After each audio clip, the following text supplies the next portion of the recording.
Niining panahon nga ang putling ebanghelyo gihagit sa mga hiwi nga pagtulunan. Kinahanglan mubarog ang mga tinunan ni Kristo sa pagpakigbisog sa paglaban sa pagtuo nga makausa ug alang sa tanang panahon gihatag sa Dios ngadto sa iyang katawhan. Maoy hinungdan nga namugna kining tulumanon ang putling ebanghelyo. 30 minutos nga pagsabwag sa tinuod nga ebanghelyo kauban ni Pastor Jeremias Hangad. Ang putling ebanghelyo tulumanon nga gihatod kaninyo sa Unidos Community Bible Fellowship sa Unidos Plaridel, Misamis Occidental. Ang putling ebanghelyo, ang putling ebanghelyo, ang putling ebanghelyo.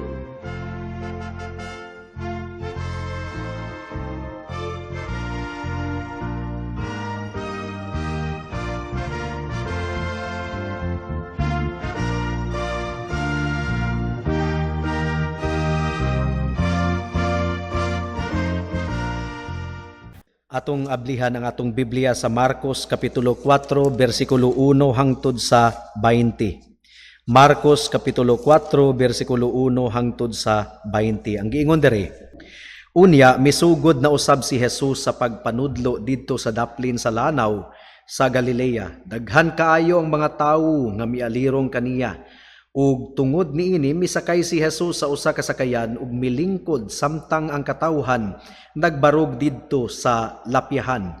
Daghang mga butang ang iyang gitudlo kaniya pinaagi sa sambingay ug sa iyang gitudlo kanila mao kini. I should have said Mark chapter 4 verse 1 to 2, dili Mark chapter 4 verse 1 to 20, taas kaayo. Okay. Sa atong pagsugod sa atong pagtuon sa Kapitulo 4, mga kaigsuunan, mga kahigalaan, usa ka familiar nga pamaagi ni Kristo sa iyang pagtudlo mao ang pagsulti og mga sumbingay. Nagtudlo si Kristo pinaagi sa sumbingay. Ug ang pinakaunang sumbingay nga atong makita niini nga passage mao ang sumbingay sa nagtanom, nagpugas ug binhi. The parable of the sower in English. Mo kini ang pinakaunang sumbingay nga gihisgutan diri sa verse 3. Pamati kamo, may usa ka tawo nga miadto sa uma aron pagpugas. So sumbingay kini mahitungod sa magpupugas. Ug sa verse 1 gihisgutan dinhi nga baga napud kaayong mga katawhan ang nagtipok palibot sa atong Ginoong Hesukristo. Sa kabaga sa mga katawhan kinahanglang musakay si Kristo og sakayan aron maatubang niya ang tanang mga katawhan nga didto nagtigom, bagang katawhan nga didto nagtigom sa baybayon, sa lapyahan, mga kaigsuunan. Sumisakay si Kristo og bangka ug didto siya nagwali sulod sa bangka.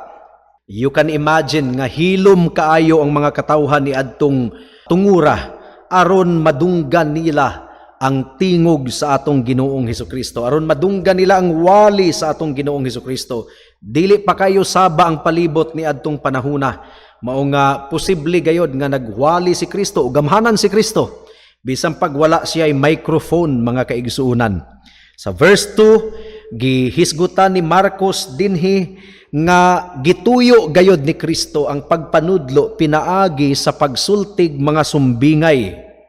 Usa ka pamaagi ni Kristo sa iyang ebanghelyo mao ang sumbingay. Ug niini nga kapitulo sa chapter 4, nagtudlo si Kristo sunod-sunod mahitungod sa gingharian sa Dios pinaagi sa nagkalain-laing mga sumbingay. Ug mo kini ang pinakaunang sumbingay, ang sumbingay sa magpupugas. Now, kinahanglang masabtan nato kung unsa ba gayud kining sumbingay. Ang sumbingay, mga kaigsuunan, mao kini ang panaghisama. Panaghisama, simile in English. Si Jesus nagaingon nga, the kingdom of God is like someone who went to the field in order to sow. Ang gingharian sa Dios susama sa usa ka tawo nga miadto sa iyang umahan aron sa pagpugas. So kining sumbingay mao kini ang panaghisama. pagsulti og sugilanon nga adunay panaghisama. Ang gingharian sa Dios susama sa. Okay, so hinaot nga masabtan nato kini mga kaigsuunan. The kingdom of heaven is like a man or susama sa usa ka tawo. Ang parable aduna kini specific nga kamatuoran nga leksyon nga atong makuha gikan sa istorya sa or sugilanon sa atong Ginoong Hesukristo. Daghan pa mga kamatuoran nga atong makatunan sa usa ka sumbingay, pero aduna gayoy usa ka pinakaleksyon sa tanang sumbingay sa atong Ginoong Hesukristo. Ang pangutana niini mga kaigsuunan, ngano kahano nga gawali man si Kristo pinaagi sa mga sumbingay? Nganong wala na lang mangyud siya gawali pinaagi sa yano nga pinulungan, nga anong iya mang gipaagi og sumbingay? Well, duha ang gihatag ni Kristo nga rason sa Matthew, Mark, Luke, and John. Duha ang gihatag ni Kristo nga rason. Una, aron itago ang kamatuuran gikan sa mga gahig ulo, gikan sa mga wala niya gipili alang sa kaluwasan. Mao ang unang tumong ni Kristo nganong sumbingay ang iyang pamaagi aron itago ang kamatuoran gikan kanila. Gihukman na sila sa Ginoo sa ilang pagkagahi. Mao nga dili gayud nila masabtan ang mensahe sa gingharian sa Dios. Pero ikaduhang rason, mao ang pagpadayag sa mensahe sa Dios ngadto sa mga piniling katawhan sa atong Ginoong Hesukristo. Alang sa mga nangawala, alang sa mga gahig ulo, ang sumbingay gituyo ni Kristo aron musamot sila og kabuta ug dili nila masabtan ang kamatuoran. Ato kining makita sa Isaias kapitulo 6, bersikulo 9 hangtod sa 10. Dili kini mugna-mugna ni Pastor Jeremiah. Klaro kaayo kining gitawag og judicial judgment sa kagahi sa ulo sa mga katawhan. Musamot hinuon sila og kabuta, gumikan kay pagabutahan hinuon sila og duro sa atong Ginoo. Isaias kapitulo 6 bersikulo 9 hangtod sa 10 ang giingon diri ug miingon siya, lakaw ug sultihi kining mga tawhana, bisan unsaon ninyog pamati dili kamo makasabot, bisag unsaon ninyog tan-aw dili kamo makaalinggat unsay nahitabo.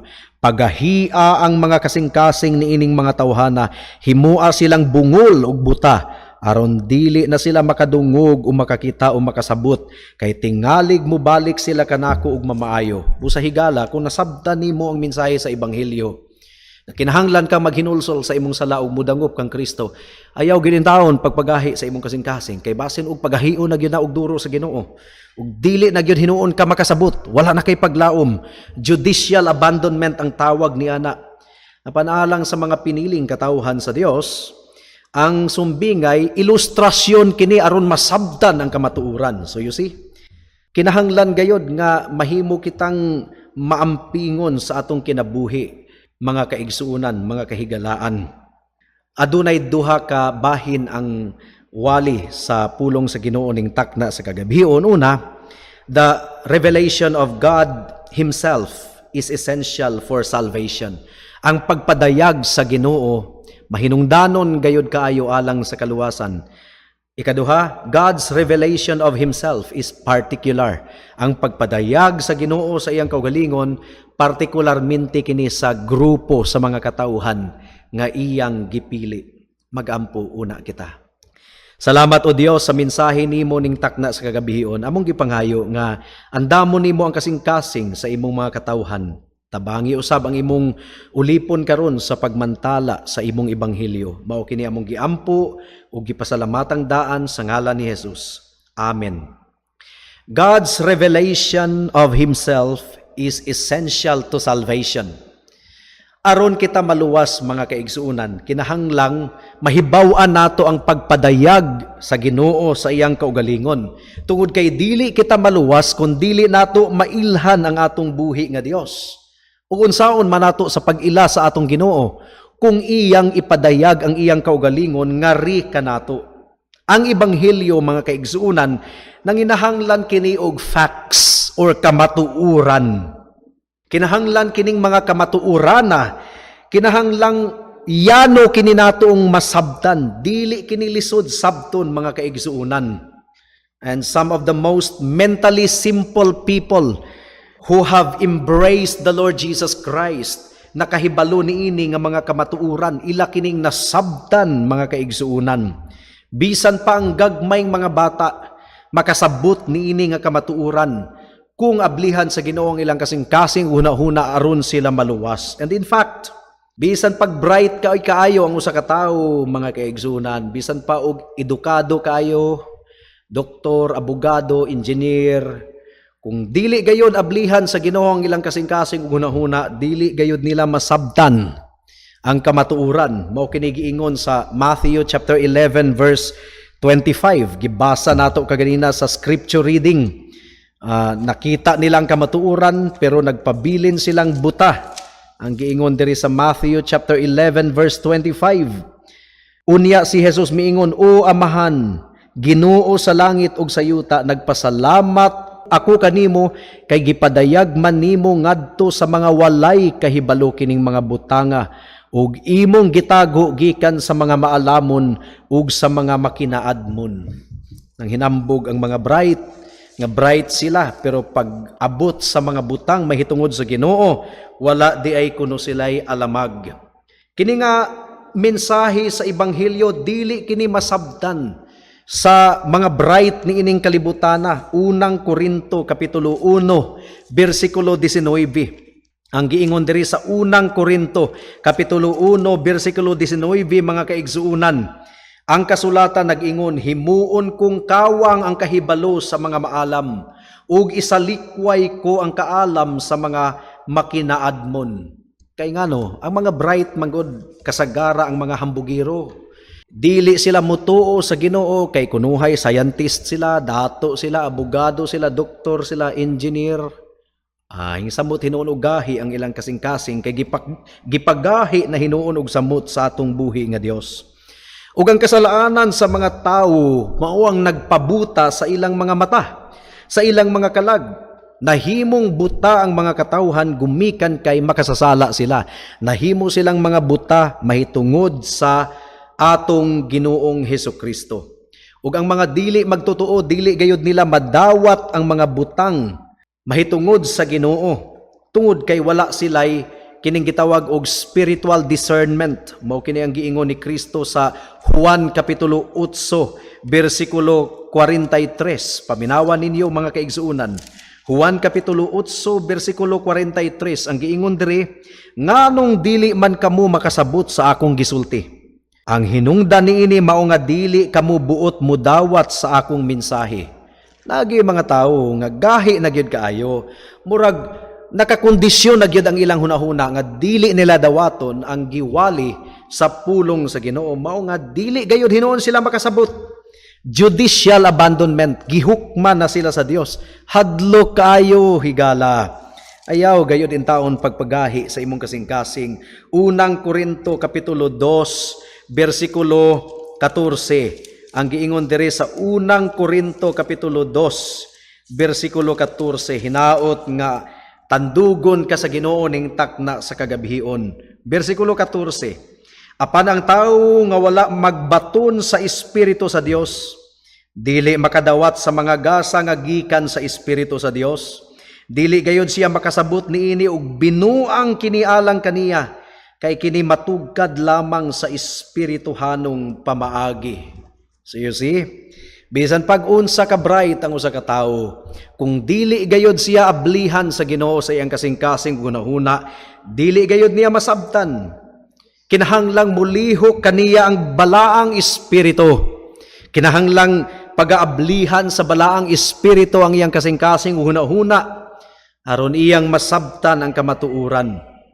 Dili kita makalangoy sa mga lawom nga butang mahitungod sa Dios, hangtod nga dili niya ipadayag sa atong kasing-kasing ug hunahuna ang kalamdagan sa mensahe sa Ebanghelyo. Ang external revelation kining pagsangyaw, mudangat kini kanato kung dunay pastor nga muwali.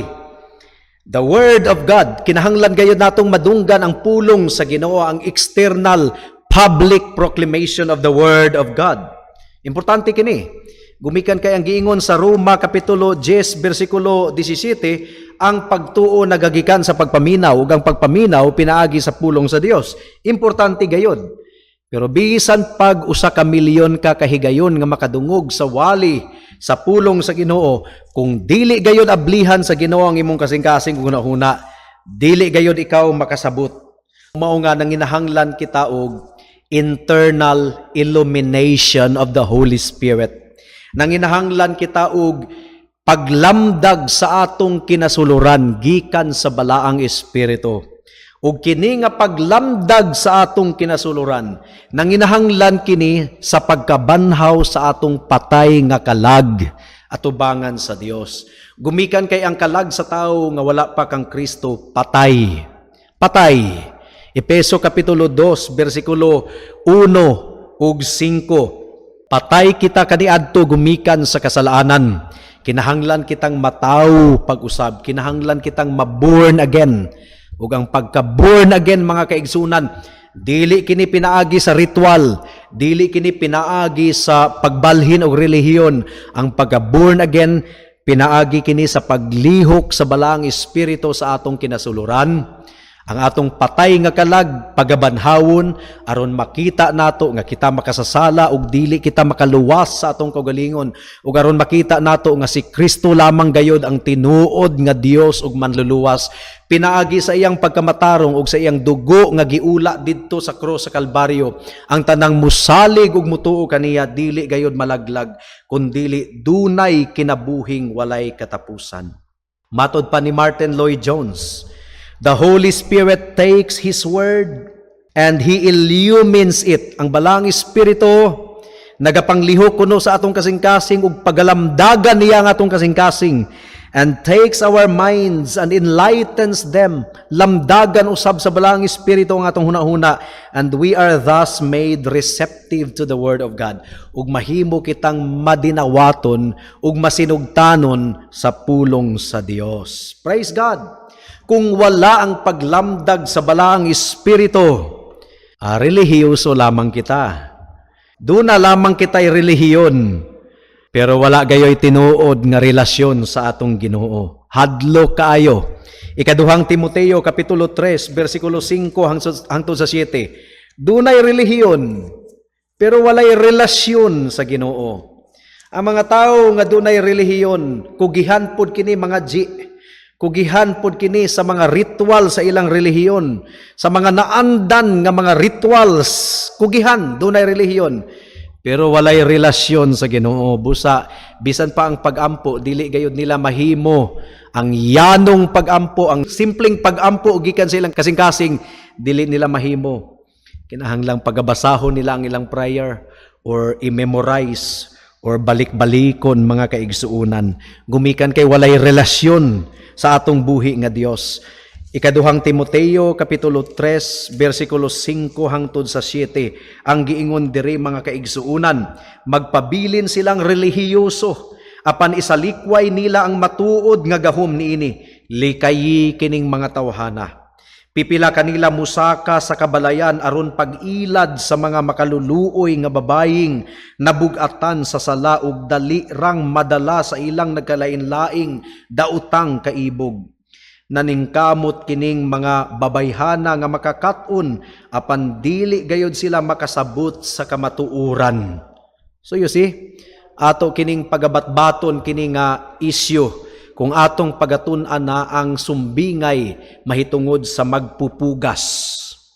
Ikaduhang punto sa atong pagpamalandong ning takna sa kagabhion. God's revelation of Himself is particular. Ato nang nasayran nga bisan pag usa ka milyon kawali ang madunggan sa usa ka tawo. Kung dili gayud ablihan sa Ginoo ang iyang kasing-kasing hunahuna, dili siya makasabot sa kamatuuran. Now ang pangutana, kinsa ang pag-aablihan sa Dios? Pag-aablihan ba sa Ginoo ang hunahuna sa tao, gumikan kay ambungan siya atubangan sa Dios ug attractive siya atubangan sa Dios? Dili. Ang tanan patay diha sa sala. Ang tanan nalata, nanimaho, giunod gumikan sa sala. Mo kini picture sa Ephesians chapter 2 verse 1 hangtod sa verse 5. Patay sa sala. Dili kita attractive ang patay nga iring sa kalsada, mga kaigsuunan. Bisan pag pila ka botilya nga pahumot ang imong ibuana, baho ra gyud gihapon na. Bisan pag pila ka litrong formalin ang ibuana, malata ra gyud gihapon na, baho ra gyud gihapon kana. Mao kana ang atong kahimtang atubangan sa Dios. Makasasala kita, patay diha sa atong kasalanan.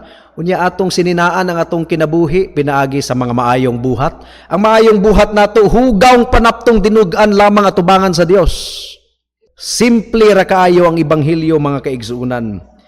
Mao nga dili kini masabtan sa mga tawo nga wala gayud ablihi ang ilang kasing-kasing huna-huna sa atong buhi nga Dios. So kinsa man ang ginaablihan sa Dios? Ang mga taong ambungan o matahom sa iyang atubangan? No, walay ambungan, walay matahom. There is no one righteous, no, not even one. Kinsa ang giablihan sa Ginoo sa ilang kasing-kasing una-una? Kinsa ang gibanhaw sa Dios gikan sa ilang patay nga kalag? Ang mga pinili lamang nga katawhan sa Dios, ang pagabanhawon sa atong Ginoo. Matod pa sa Roma Kapitulo 9, versikulo 13 ug 14, kaluyan ko ang buot kong kaluyan, ug pagahion ko ang buot kong pagahion. Well, muingon ang mga tao nga unfair ang Ginoo. Gusto ta nga mahimong patas ang Ginoo, tanan maimpierno, gumikan kay tanan nakasala. Apan mga higala, sa kaayo ug gugma sa Ginoo, nagpili siya og pipila aron iyang pagaluwason. Kay kung patas ang atong pagahisgutan, tanan maimpierno. Asa man kini nga doktrina nato makita unsa man ni mugna rani ni Pastor Jeremiah? No. Buhat Kapitulo 13 versikulo 48. Ang giingon diri, mga kaigsuunan, sa pagkadungog niini sa mga dili Hudiyo, nalipay sila ug gidayig nila ang mensahe sa Ginoo ug kadtong gipili alang sa kinabuhing dayon, nahimong magtotoo. Kanus ang pagpili na hitabo? Eleksyon sa Amerika ni adtong unang semana. Unya ang atong manok kay wala man makadaog, so wala mapili sa mga katawhan. Kinsa ang gipili sa Ginoo? Kanus ang nahitabo ang pagpili sa Ginoo? Episo Kapitulo 1 versikulo 4, sa wala pa buhata ang kalibutan, gipili na sa Dios ang iyang mga katawhan nga pagaluwason. Episo Kapitulo 1 versikulo 4 ang giingon diri, mga kaigsuunan, sa wala pa buhata ang kalibutan, gipili na kita sa Dios diha kang Kristo aron mahimo kitang balaan ug walay sala sa iyang atubangan tungod sa gugma. You see, gipili ng daan. In fact, tungod kay patay ang atong kalag, walay makaduol kang Kristo kung dili ipaduol sa Amahan. Mo kini klaro kang giingon sa Juan Kapitulo 6 versikulo 44, walay makaduol kanako, gawas na lang kung ipaduol siya sa akong Amahan, ngari kanako. Gumikan kay patay, kinahanglang pagabanhawon ang atong kalag.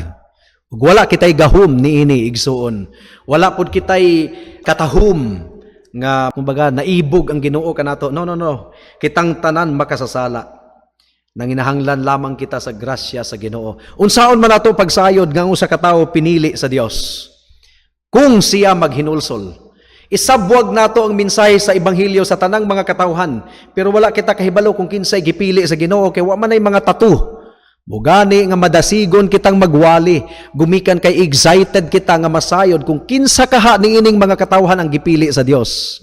Walay mga tattoo nga dunay letter E or elect sa ilang agtang. Unsaon man nato pagsayod nga ang usa ka tawo gipili sa Ginoo? Kung siya mobarog, maghinulsol ug moangkon kang Kristo ingon nga Dios ug manluluwas ug musunod kaniya, mao kanay ilhanan igsuon. Ug ang mga tawo nga nagpabiling gahi, kung maabtan sila sa ilang kamatayon sa ilang pagkagahi, klaro kaayo nga wala gyud siya gipili sa atong Ginoo. Klaro kaayo nga wa gyud sila gipili. Ang ilhanan sa mga gipili alang sa kaluwasan, mao katong mga tao nga nakapamati sa pulong sa Dios, naghinulsol sa ilang mga sala ug midangup kang Kristo. Mao kana ang ilhanan. Igsuon, ayaw pagproblema kung gipili ka ako, apil ka ako sa gipili sa Ginoo, ayaw nagproblema ha, dili na trabaho nimo. Ang imong trabaho, nadunggan nimo ang mensahe ning takna sa kagabihon. Makasasala ka. Imong gisupak ang balaod sa Dios. Kinahanglan kang maghinulsol sa imong sala. Ug nanginahanglan ikaw sa 100% nga pagkamatarong ug 100% nga bayad sa dugo. Wala ka ni ana igsuon, higala. Dangup kang Kristo, salig kang Kristo. Ayaw pagpangutana kung pinili ka ba. No, that's not your business. Ang business nimo maghinulsol ka, musalig kang Kristo. And if you do, ilhana na nga gipili ka. Busa dangup kang Kristo karon na gayo dayon kay basin ug maulahin na ang tanan. Ayaw pagproblema kung gipili ka ba. Problemaha kung naghinulsol ka ba sa imong sala ug midangup ka ba kang Kristo. Kay kung ikaw natandog sa Ginoo karon, naghinulsol ug mudangup kaniya, klaro kayong gipili kaniya. Gumikan kay gihatagan kaniya og kabugaton nga maghinulsol ug mudangup nganha kaniya. Pag hinulsol sa imong sala karon higala ug dangup kang Kristo, iya kang pagaluwason, iya kang pagalimpyuhan, iya kang pasayloon ug iya kang pagabistihan sa iyang pagkamatarong. Magampo kitang tanan. Salamat o Dios sa mensahe nimo ning takna sa kagabihion ug hinaot nga nagbunga kini sa tanang mga nakapamati niini. In Jesus name we pray. Amen.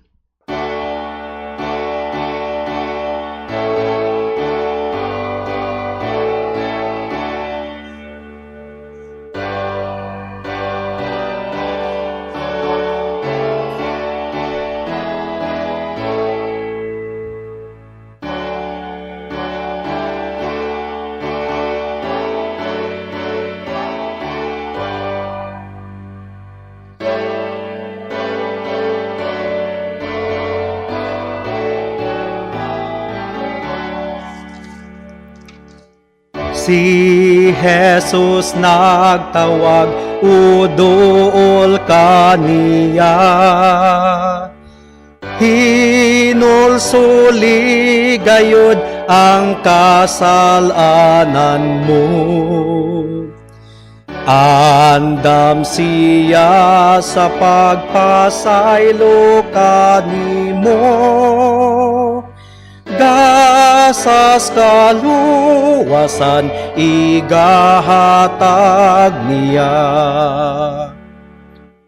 Nasa laag ikaw balik na kaniya. Ilhang katungod ni Jesus kanimo. Sa mas karnerong mipauli sa panon, dawaton kaniya nga may kahangawa. Bisag unsang matang ang kabugaton mo, itugyan kaniya tanan mong kasubo. Duol og madawat mo ang kalinaw niya, kapahulayan imong maangkon usab. Amen. Let us pray. Dalaygon ka Ginoo sa imong pagka-maayo sa among kinabuhi nga kaniadto patay kami sa kasalanan. Apan gibanhaw mo kami dili gumikan kay attractive kami sa imong atubangan, patay kami sa kasalanan, hugaw kami. Apan gumikan sa imong kaluoy, imo kaming gipili nga wala na mo masayri ang hinungdan. Busa amo kang gidayig ug gipasalamatan o Dios. Ug hinaot nga ang tanang mga katawhan nga nakadungog sa ebanghelyo karon maghinulsol ug magsalig lamang sa among Ginoong Hesukristo ingon nga Dios ug manluluwas. Mao kini among giampo ug gipasalamatang daan sa ngalan ni Jesus. Amen. Alang sa dugang nga mga pangutana, mahimong mo text kang Pastor Jeremias hangad sa 0935 744 3030.